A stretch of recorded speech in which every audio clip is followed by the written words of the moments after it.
ఇప్పుడు betting apps విషయానికి వస్తే సార్, ఫస్ట్ సోషల్ మీడియా ఇన్ఫ్లుయెన్సర్లని వాళ్ళకు నోటీసులు పంపించారు, తర్వాత టీవీ యాంకర్లకు పంపించారు. ఇప్పుడు చూసుకున్నట్లయితే చిత్ర పరిశ్రమ మీద హీరోయిన్లు వాళ్ళపైన కేసు నమోదైంది, వాళ్ళని పిలుస్తున్నారు. అంటే ఈ బెట్టింగ్ యాప్కి ప్రమోట్ చేసిన వాళ్ళ మీదే ఎందుకు చర్యలు చేపడుతున్నారంటారు?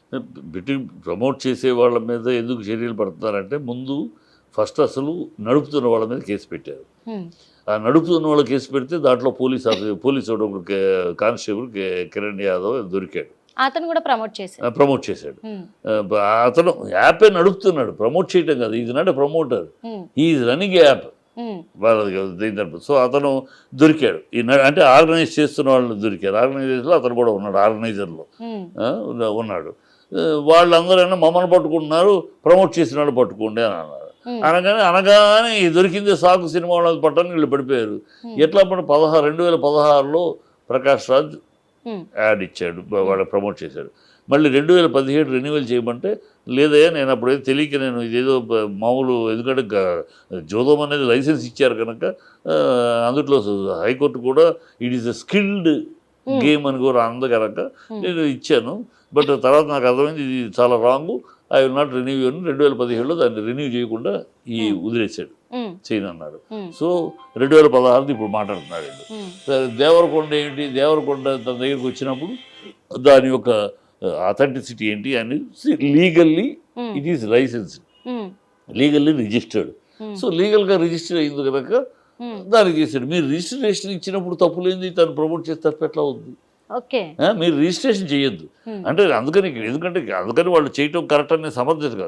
చేసేది మీరు రిజిస్ట్రేషన్ చేసి వాళ్ళకి ఇచ్చారు కనుక, ఇలాంటి యాప్లకు అసలు ఎలా రిజిస్ట్రేషన్ ఇస్తారు, ఎలా మీరు పర్మిషన్ ఇస్తారు? మీరు ఇచ్చేసి వాడు చేసాడని తప్పు అంటే ఎట్లా? ఇచ్చారు కనుక చేశాడు, సరే ఇచ్చినా మీకు బాధ్యతలు ఎస్ ఓకే అలాంటిది మాకు బాధ్యత ఉందని అనొచ్చు. బాధ్యత పాయింట్ తీసుకొస్తే ఎవరి బాధ్యత? మీరు ఎవరికి బాధ్యత లేదు? నేను వరుసగా లిస్ట్ చెప్తా. దీన్ని వెనకాల ఉన్న ఐఏఎస్ ఆఫీసర్స్కి బాధ్యత లేదా? దీని వెనకాల ఉన్న ఐపీఎస్ ఆఫీసర్కి బాధ్యత లేదా? దీన్ని పోలీస్ ఆఫీసర్స్కి బాధ్యత లేదా? దీన్ని మీడియాకి బాధ్యత లేదమ్మా. ఇప్పుడు ప్రమోట్ చేయటం ఎంత తప్పు, అప్రమత్తం చేయటం కూడా అంతే అవసరం కదా. అప్రమత్తం చేయాల్సింది వీళ్ళు రిజర్వ్ బ్యాంక్ ఆఫ్ ఇండియా పంపిస్తుంది కదా మెసేజ్లు, ఫోన్లు ఎయిర్టెల్ పంపిస్తుంది కదా, పంపిస్తుంది. ఒక్క ఛానల్ అయినా మన ఎలక్ట్రానిక్ ఛానల్స్ ఒక్క ఛానల్ దే టేకెన్ రెస్పాన్సిబిలిటీ. ఒక 30 సెకండ్ల యాడ్ టీవీలో, మీ టీవీలో అవ్వచ్చు, మీ ఛానల్లో అవ్వచ్చు, మీ సోషల్ ఒక్క 30 seconds add, advice to the public, హెచ్చరిక, ఇలాంటి తప్పులు జరుగుతున్నాయి, మోసపోకండి, మీ జీవితాలు నాశనం చేసుకోండి, ఇలాంటి వాటికి ఎంకరేజ్ అవ్వకండి అని ఇవ్వచ్చుగా. Is not your responsibility. ఎందుకంటే మీరు మీడియా ఆల్సో ఇన్ఫ్లుయెన్షియల్ క్యాడర్లో ఉంది. So you can influence. మీరు చేశారా? బాధ్యత మీకు లేదా? ఒక్కళ్ళకే బాధ్యత. మీ బాధ్యత మేర లీగల్గా లాయర్స్కి లేదా బాధ్యత? Lawyers why you want to attend for వాళ్ళకి బెయిల్ ఇప్పించడానికి నువ్వు ఎందుకు వెళ్తావయ్యా? ఈ తప్పుటోళ్ళకి మేము రాము. ఆల్ లాయర్స్ ఇలాంటి తప్పుడు కార్యక్రమాల వాళ్ళకి మేము బెయిల్కి అప్లై చేయడానికి లాయర్ రావాలి బెయిల్కి, లేకపోతే ఎవడు బెయిల్ మేము అప్లై చేయడానికి ఏ లాయర్ రాము అని ఒక నిర్ణయం తీసుకోండి. ఒక్కడన్నా ముందు వస్తాడా? వాడి బెయిల్ ఇలా జీవితం అంటే గతము 2017లోనే గత ప్రభుత్వము చర్యలు చేపట్టి దీన్ని బ్యాన్ చేశారు. బ్యాన్ చేసినప్పుడు అయినా కానీ తర్వాత మళ్ళీ ఈ సెలబ్రిటీస్ ద్వారా ప్రమోట్ చేయించుకుంటూ ఆ వెబ్సైట్లన్నీ కూడా ఓపెన్ అవుతున్నాయి. 2014 ఇప్పుడు 2016లో వాళ్ళు చేశారమ్మా, బ్యాన్ చేశారు. 17లో ఇప్పుడు 17 ఇప్పుడు ఈ ప్రభుత్వం ఉండగానే చావులు, ఇప్పుడు 1000 మంది చావులు ఈ ప్రభుత్వం వచ్చినాక. ఈ ప్రభుత్వం ఎందుకు బ్యాన్ చేసిన దాన్ని ఎందుకు ఫ్రీ చేసింది? ఎందుకు పట్టించుకోకుండా వదిలేసింది? పట్టించుకోకుండా వదలబట్టి అంటే ప్రభుత్వ అధికారులు, ఆ కన్సర్న్ వీటి మీద నిఘా పెట్టాల్సిన సంస్థలు పట్టించుకోరు. ఎవరు పట్టించుకోరు, ఎవరికీ బాధ్యత లేదు. అంతా మనకు సినిమా వాడు అని పిచ్చి వాడు తప్ప సినిమా వాడికి బాధ్యత. ఇదే సినిమా వాడిని మీరు వాడండి, సంపూర్ణ అతను సొంతంగా ఇచ్చాడు. మీరు ఛానల్స్ అన్నీ ఈ సినిమా వాడిని పట్టుకుని ఆయన ఇలాంటివి జరుగుతుంది, ఇంతమంది చచ్చిపోతున్నారు, మీరు యాడ్ ఇవ్వండి అంటే ఇస్తారుగా? అడిగారా? అది ప్రమోట్ చేసుగా. మీకు ఎందుకు ఆ 30 సెకండ్లు కూడా అమ్ముకుంటే మీకు డబ్బులు వస్తాయి. అది ఫ్రీగా ఎందుకు చేయాలి? అది మీ మీడియా. సో బాధ్యత అనేది ఎవ్రీబడి అందరికీ ఉంది. ఒకళ్ళ మీద తోసేసి మనం ఎస్కేప్ అవటం కాదు. ఈ రెస్పాన్సిబిలిటీ ఆన్ ఎవ్రీ డిపార్ట్మెంట్. దీన్ని పట్టుకోవడానికి పోలీసులు ఉన్నారు, దీన్ని ఆర్గనైజ్ చేసేవాళ్ళు పట్టుకోవడానికి దీనికి ఉంది, దీనికంటూ ఒక డిపార్ట్మెంట్ ఉంది కదా. ఇవన్నింటినీ ఉంటే ఇంత సోఫిస్టికేటెడ్ పోలీస్ ఎక్విప్మెంట్లు కూడా మన దగ్గర ఉన్నాయి.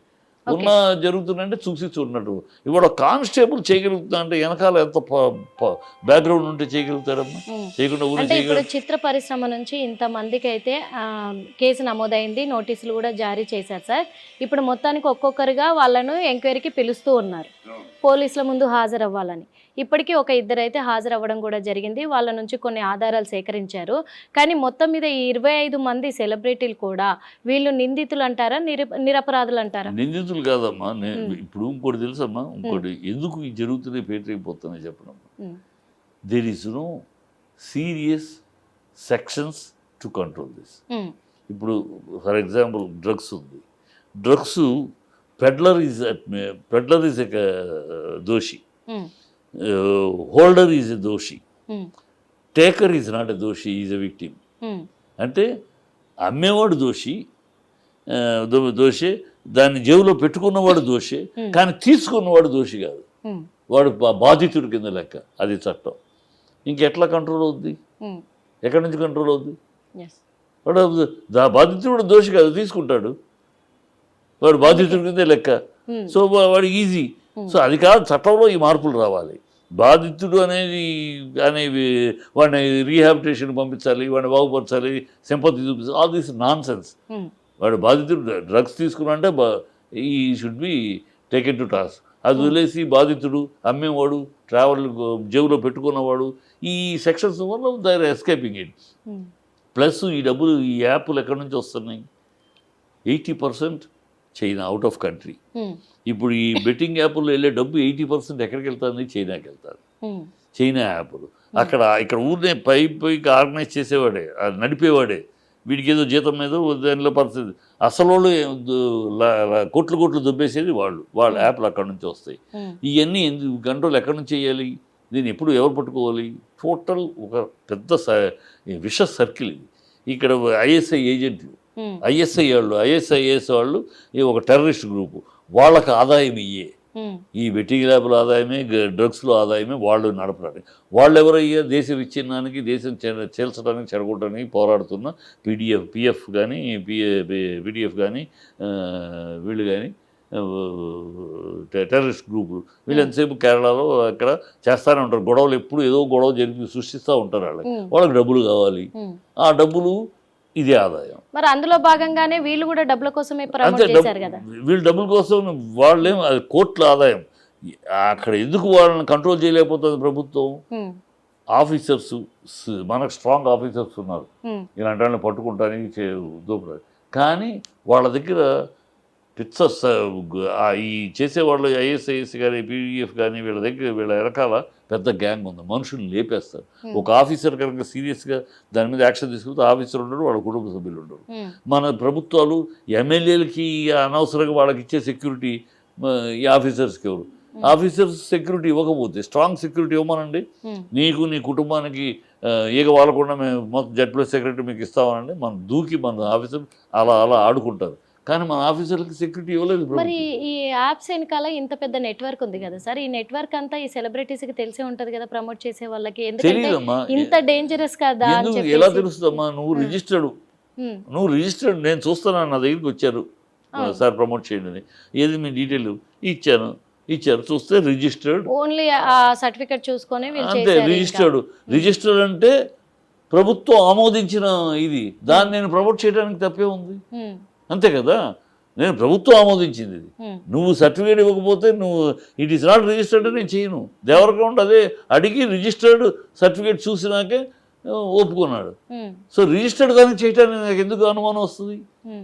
మీకు ప్రభుత్వానికి ఇలాంటి దౌర్భాగ్యపు వీటికి లైసెన్స్ ఇవ్వడం, రిజిస్ట్రేషన్ ఇవ్వడం మీ దౌర్భాగ్యం, మీ ప్రభుత్వాల దౌర్భాగ్యం. ఈ ప్రభుత్వాలని ముందు అసలు వాళ్ళ నుంచి రావాలి. ఎవడు పర్మిషన్ ఇచ్చాడు, ఎవడు ఇచ్చాడు, దీన్ని ఎవడు రిజిస్టర్ చేశాడు, వాడి నుంచి లాక్కురండి.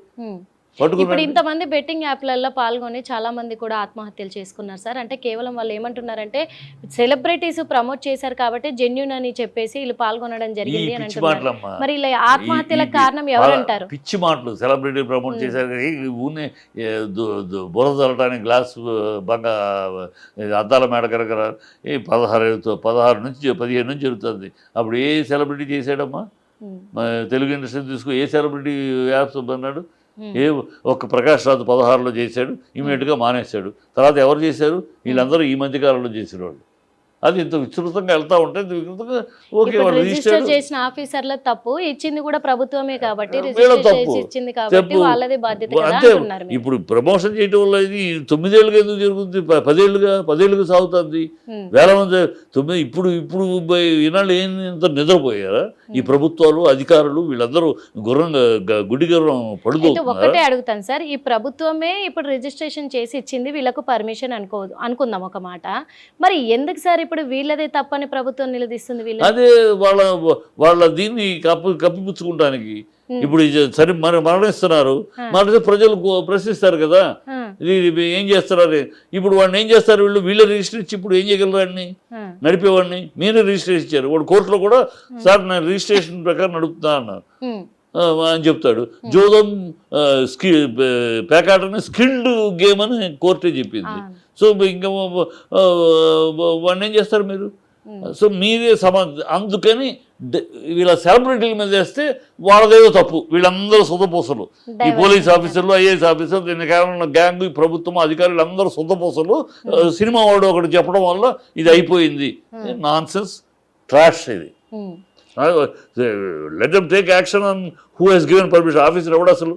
ఈ జోదం దానికి ఎలా లైసెన్స్ ఇచ్చాడు, ఎలా పర్మిషన్ ఇచ్చాడు? ఏ మంత్రి సంతకం పెట్టాడు దాని మీద? Let them come out. అంటే ఇప్పుడు ఉన్న అధికార పక్షంలో ఉన్న ప్రభుత్వంలో ఉన్న కొంతమంది నాయకులు కూడా అంటున్నారు, ఏమంటున్నారంటే గతంలో జరిగింది సినిమా వాళ్ళ ఆటలు, ఇప్పుడు ఆ ఆటలకి సినిమా వాళ్ళు చేస్తున్న అక్రమాలకు ఆటలకు చెక్ పెట్టడానికి రేవంత్ రెడ్డి వచ్చారు అని చెప్పేసి. వంకాయ రేవంత్ రెడ్డి ఎవడమ్మా? అందుకే చర్యలు చేపడుతున్నాడు, ఒక్కొక్కటిగా బయటకు తీస్తున్నాడు. రేవంత్ రెడ్డి సినిమా వాళ్ళని తన దీనికి వాడుకుంటున్నాడు చెప్తే who is Revanth Reddy to comment on cinema? సినిమాల మీద కమెంట్ ఏ విధంగా వాడుకుంటున్నారు? ఆయన వాడుకుంటున్నాడు సినిమా వాళ్ళని. ఆయనకి ఏమి జ్ఞానం ఉంది? ఆయన మాట్లాడే మాటలు ఔచిత్యం ఉందా? అసెంబ్లీలో మన అసహ్యంగా అలా మాట్లాడాడు. దేవాలయం అసెంబ్లీలో నేను బట్టలు ఉడదీస్తా ఈయన మాట్లాడాడు. అంత ఆవేశం వచ్చింది. సమంతాన్ని గురించి నీ మంత్రి, ఆడమంత్రి మాట్లాడినప్పుడు అప్పుడు నోరు ఇప్పలేదే, నోరు మెదపలేదే, క్షమాపణ చెప్పలేదే, సారీ చెప్పలేదే, ఖండించలేదే. పిచ్చివాడు. ప్రజలన్నీ చూస్తున్నారు. వీళ్ళకేదో ఎప్పటికప్పుడు వీళ్ళు పాతాళంలోకి పడతా ఉంటే దాని నుంచి బయటపడటం సినిమా వాళ్ళ మీద అటాక్, సినిమా వాళ్ళ మీద ఏదో ఒక లాగేసి దాని మీద ఒక పెద్ద హంగామా చేసి వీళ్ళు ఎస్కేప్, వీళ్ళ ప్రజలు డైవర్షన్ అవుతారు. వీళ్ళు ఫెయిల్యూర్ ప్రభుత్వాలు. ఈ ఫెయిల్యూర్ ప్రభుత్వాలు తమ కప్పిపుచ్చుకోవడానికి ఈ డైవర్షన్ పార్టీ చేసి వీళ్ళు ఏదో శుద్ధ పూసలాగా సినిమా వాళ్ళని ఏడుపు, సినిమా వాళ్ళ మీద ఏడుపు. సినిమా వాడు ఒకడు వస్తే 100 మంది వస్తారు. వీళ్ళు మంత్రులు అయి కూర్చున్నా కూడా వచ్చి కూర్చున్నా డబ్బులు ఇస్తే కానీ ఎవడు రాడు. వీళ్ళ మొహాలు చూడటానికి రాడు, వీళ్ళ మాటలు వినడానికి రాడు. డబ్బులు ఇస్తేనే వస్తారు. ఎన్నికలప్పుడే ఎప్పుడైనా వీళ్ళ మొహాలు డబ్బులు ఇచ్చుకుని తెచ్చుకోవాలి. మా సినిమా వాళ్ళని మేము వెళితే ఏమి ఇవ్వకల మమ్మల్ని చూడటానికి వస్తారు. వీళ్ళకి ఆ ఈర్ష్య, ఆ ఏడుపు, సినిమా వాళ్ళకి ఏంటి ఇంత క్రేజు, సినిమా వాళ్ళకి ఏంటి ఇంత విలువ, మనకి ఇంత ఏం లేదే. మరి మీకు ఎందుకు ఉంటుంది? మీరు రాజకీయ ద్రోహులు, మీరు దేశ ద్రోహులు, మీరు రాష్ట్ర ద్రోహులు, ఖజానా ద్రోహులు. మీరు దోచుకుని తినడానికి అధికారంలో ఉన్నారని ప్రజలకు తెలుసు. ఈ రాజకీయ పార్టీలనే దోచుకుని తినే బాబు తప్పితే కాదు. సినిమా వాడు కష్టపడి సినిమా తీసి 200 రోజులు కష్టపడి సినిమా తీసి ఒళ్ళు హోనం చేసుకొని అన్నీ చేసి లైట్లు గీట్లు వేడిని తట్టుకుని ఒక సినిమా తీసి వాళ్ళ వినోదాని కోసం సినిమా ఇస్తున్నాం. అది ప్రజలకు తెలుసు. వీళ్ళు ఎంతో కష్టపడి మనకు సినిమా ఇస్తున్నారు. వాళ్ళు ఊరినే ఆషామాషిగా చేయట్లేదు. దోచుకుని రాజకీయ నాయకులాగా డబ్బులు దోచుకుని చేయట్లేదు. సాగట్లేదు జీవితాలు. వాళ్ళు వీళ్ళు చెమట వచ్చి కష్టపడుతున్నారు. అందుకని మా సినిమా వాళ్ళ మీద. హిట్ టీవీ యాప్, ఇందులో short news, live news, entertainment shows, movies, digital magazines తో పాటు మీ జిల్లా వార్తలను కూడా ఫ్రీగా చూడొచ్చు. అంతేకాదు కేజీ నుంచి పీజీ వరకు విద్యార్థులకు స్కాలర్షిప్ కూడా అందిస్తున్నాం. ప్రతి వారం 10 మందికి లక్కీ డ్రా ద్వారా ఒక్కొక్కరికి 10,000 రూపాయలు అందిస్తున్నాం. ఇంకెందుకు ఆలస్యం? వెంటనే హిట్ టీవీ యాప్ ని డౌన్లోడ్ చేసుకుని ఫ్రీగా ఎంటర్టైన్మెంట్ పొందండి. Hit TV app. Hit TV app. please download Hit TV app. Hit TV యాప్ని ఫ్రీగా డౌన్లోడ్ చేసుకొని ఎంజాయ్ చేయండి. మీకు నచ్చిన ఎంటర్టైన్మెంట్ కోసం హిట్ టీవీ యాప్ ని ఫ్రీగా డౌన్లోడ్ చేసుకుని ఎంజాయ్ చేయండి. హిట్ టీవీ యాప్ని డౌన్లోడ్ చేసుకుని ఆస్వాదించండి, ఆశీర్వదించండి. ఇంతమంది సెలబ్రిటీలు హిట్